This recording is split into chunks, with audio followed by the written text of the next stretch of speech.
Okay, so today guys, we're gonna talk about competition amongst plastic surgeons. This is a juicy topic, so hold your seats. We're gonna dive right in.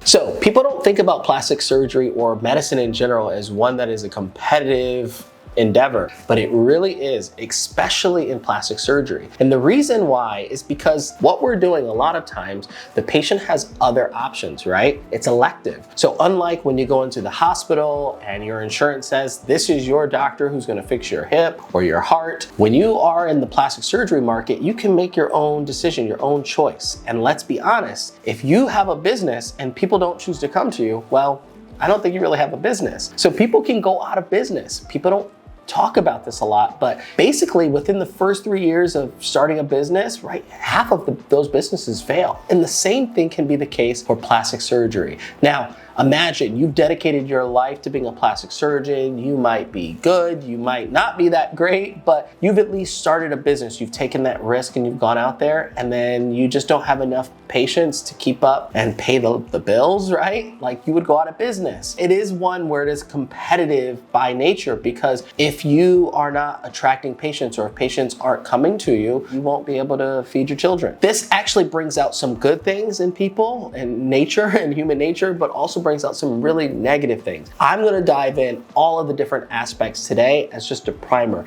I could talk about this on and on and on, but I think you guys will find it very, very entertaining. So let's be honest. Plastic surgeons talk-ish about each other online, in person, in front of patients, and a lot of times it's not pretty.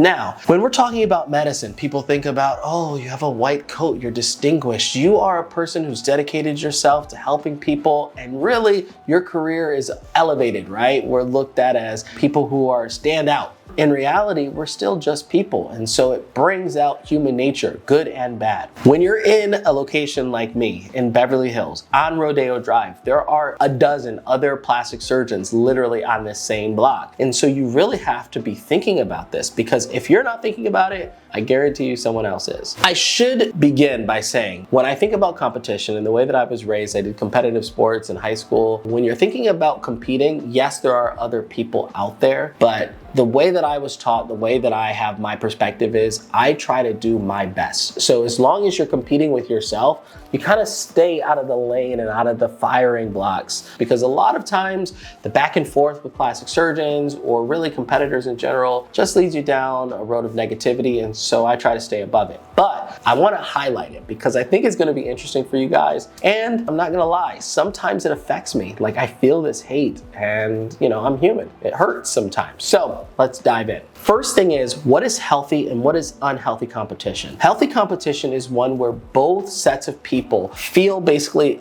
you pressure, you stress, and it makes them both better. It makes the standard, the industry better, because one person might say, hey, that's a good result. I want to do better. I want to show better things. That person offers that laser. That laser is awesome. It looks like they're getting really good before and afters. Maybe I should think about getting that laser, because ultimately it will help my patients. If all of us do things to bring each other up, then everything is ultimately better. But sometimes the competition is unhealthy, and that leads to people feeling disillusioned. It can ruin people's businesses. And also sometimes, believe it or not, can have secondary outcomes like patient education, sometimes for the best.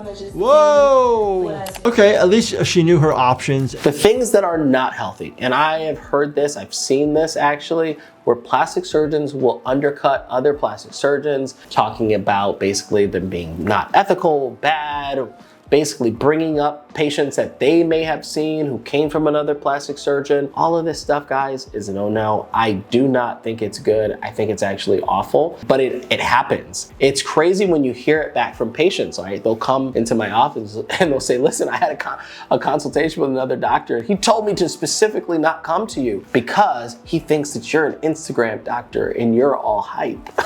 Just because a surgeon has a huge following on social media doesn't always mean that they're the best at their craft.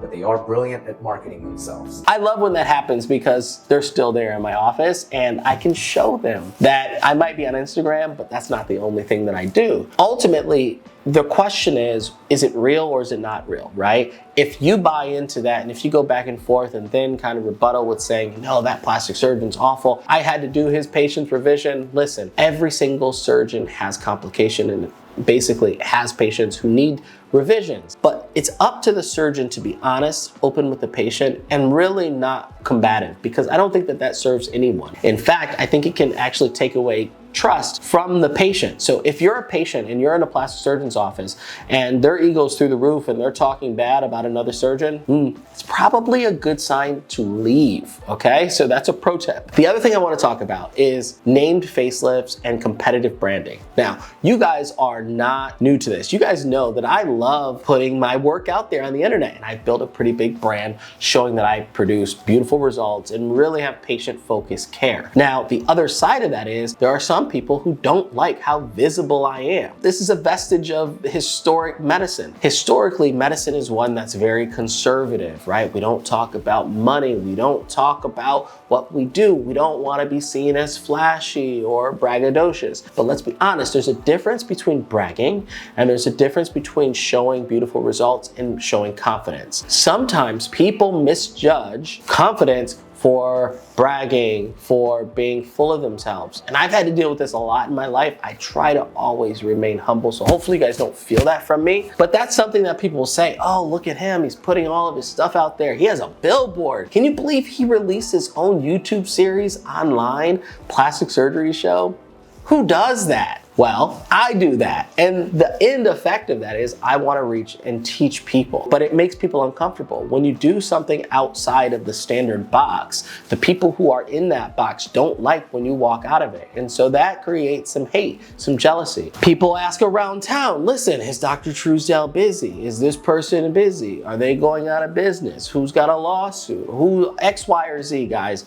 And it can get pretty nasty. Ultimately, though, it's a reflection of their own, their own fear, right? I think it's actually they're self-conscious, because if you're in your own lane and you're busy and you're doing facelifts every day and your business is rocking, I'm not really concerned about what another person is doing. Yes, they might charge more than me. Yes, they might have a bigger boat, a bigger house. I don't have a boat, just let's be clear. But that doesn't really matter. What really matters is, are they optimizing their own life? Stay in your own lane. And that actually is true in plastic surgery, guys. This is getting juicy. When we're talking about named facelifts, you guys will see it out there, right? You'll see vertical facelift, vertical restore, you'll see two-stitch facelift, oral lift, all of these facelifts by surgeons who are actually really freaking amazing. They're great surgeons. You have not seen me put out a named facelift, and maybe I will, but what it does, and I've seen this, it actually makes patients kind of confused because they don't really know what they're getting. Well, what is a ponytail facelift? Well, can you do a ponytail facelift if you're not that doctor? What is it? So ultimately, guys, it comes down to anatomy. And I'm not saying this to throw shade on those other doctors who have named facelifts. I just want to call out that it can distract from the ultimate thing, which is patient communication, right? If I'm saying something and you don't know what I'm talking about, or you don't know how to compare it, then it's not in your benefit for patient care, education, and just standards. So something that I don't participate in, and I don't knock it, don't get me wrong. I don't knock it. I love trademarking, I love branding, right? I've got it all everywhere. But sometimes it feels a little aggressive because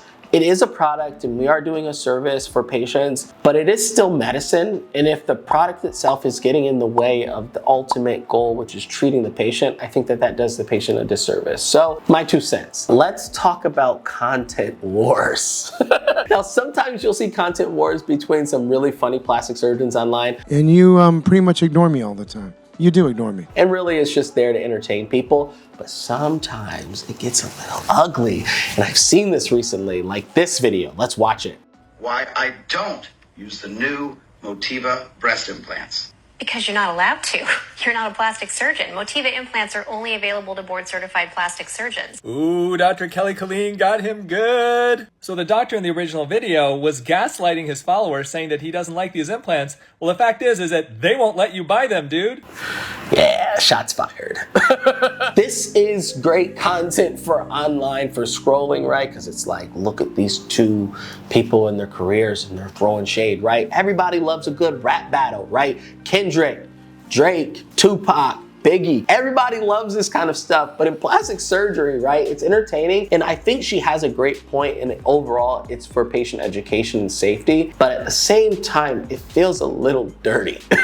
Women deserve accurate, evidence-based information when making decisions for their bodies, and I would hate to think that you were fear-mongering to manipulate women so you can make a profit. If that is justifying a patient having better understanding and maybe keeping themselves from a negative outcome, then maybe we all have to get a little dirty. But it also just doesn't feel good, right? Like, it kind of makes me feel a little icky, right? Like a little yuck. I specifically try to stay away from yuck online. You know, people will tell me, listen, you can be a lot more popular if you get in the trenches and you start going in on people and their results and you comment and things like that. But guys, that's not my brand and that's not what I'm up to. Now, when it comes to calling out things that are just unethical and really just like not good, by all means, like this doctor here all the time makes comments about botched plastic surgery, so patients have an education that we don't do it like this. This is not what you should expect, right? Like, this type of technique is not really acceptable in the modern age of plastic surgery,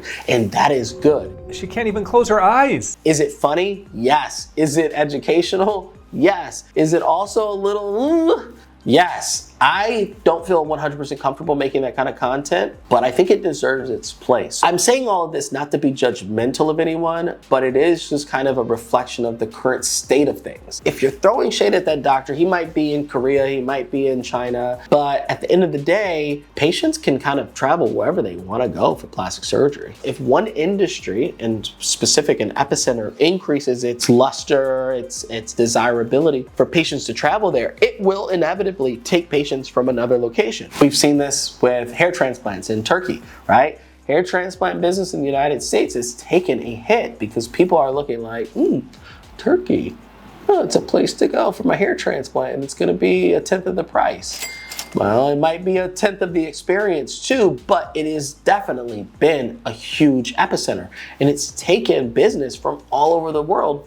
People are coming there. The same thing can happen globally, like macro markets of plastic surgery can shift. And so it's a very interesting kind of discussion when we talk about the supra macroeconomics of business and plastic surgery itself. Let me not get too down the rabbit hole of business. Pricing competition. Facelifts can range anywhere from a couple $1,000s to $700,000, guys. I saw this video recently that showed that there's a facelift that costs $750,000. It makes me feel super cheap.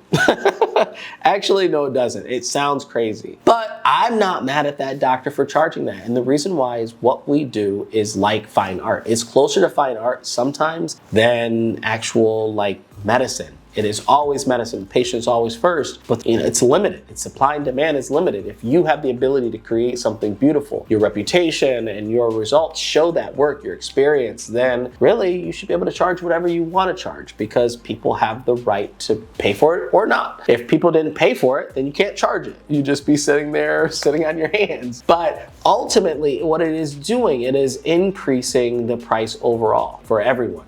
I think facelifts should be relatively accessible for people. Should it always be seen as a luxury item? 100%, because it is not needed. Now, do I wish everyone who wanted to get a facelift could? That's more of a deeper ethical question, which I can talk about during maybe another video. But I definitely like people to have access to things that improve their lives. But we live in a world of dollars and cents. Now online, you'll see people, doctors, basically bash another competitor for being too expensive. Should a facelift cost $300,000? Let's discuss. Oh my God, go to me. My facelift is $10,000. Why would you pay for Dr. Truesdale? He's tens of thousands of dollars. Some of the surgeons charging the highest prices are those who have become famous on social media. I don't think that that's good. On the same kind of token, I don't think it's good to say, hey, listen, my facelift is superior quality. Mine is tens of thousands of dollars. If you go to a doctor who's cheap, then you're gonna get a cheap result, because that is just not true. A couple years ago, probably 4 years ago, my facelift was under $10,000. But I had just finished my fellowship and I was really eager to just show the world what I did. It is not that price anymore, but that reflects the market, right? My demand has gone up, the price has gone up, because I only have 2 hands to service you guys. Ultimately, what I'm trying to say is people can charge whatever they want for plastic surgery. We should not judge the quality of the plastic surgeon based off of their price, because sometimes it's hype, sometimes it's just the market that they're in. So too can you not bash another surgeon, because maybe they don't want to deal with the patients who go along with a 6-figure or 7-figure facelift. Whatever it might be, they don't want to deal with it. Maybe they want to deal with more of a normal person, a person who doesn't have that kind of money to throw around, right? I remember talking to a plastic surgeon at a conference once, and he said, listen, I don't do a facelift for anyone who is not an ultra high net worth individual. Basically what that means is the person has to have a net worth over $20 million or more to be able to kind of be in the league to kind of talk to me. Even if you're wealthy or rich, right? A dentist, a doctor, you're not gonna be throwing around $500,000 on a facelift unless it is your ultimate purchase. It kind of made me sit back and reflect like, wow, first off, he's making a lot of money. That's crazy. Good for him. But at the same time, it's like, wow, well, that means that you're only really dealing with super ultra high net worth individuals. You're not able to take care of some of the people that I like to take care of. It ultimately becomes a decision about what you want, what your life, desirability, how you want to shape your life. So I want to round out this video. I could keep going on and on about this, guys, but ultimately, what kind of life do you want, right? Do you want to consume content that is a little risque? A lot of us do. Listen, I have my guilty pleasure, right? But sometimes that stuff is not good. And sometimes it's not in the best interest of patients. Healthy competition, all for it. Listen, I'll be on the field. I'll see you guys there, right? I'm here to work. I'm here to compete. But at the same time, I don't want to down any other person. I don't want to down another surgeon, because I am becoming a better surgeon day after day. The doctor, the surgeon who I am today is better, thankfully, than I was a year ago or 2 years ago. And I hope to continue to be better. That's why it's called practice. It's called the practice of medicine. So guys, thanks for listening to my ramblings and my thoughts. If you guys have seen the trend of kind of competition in plastic surgery, comment below. Let me know what you guys think of this, and I'll see you guys soon.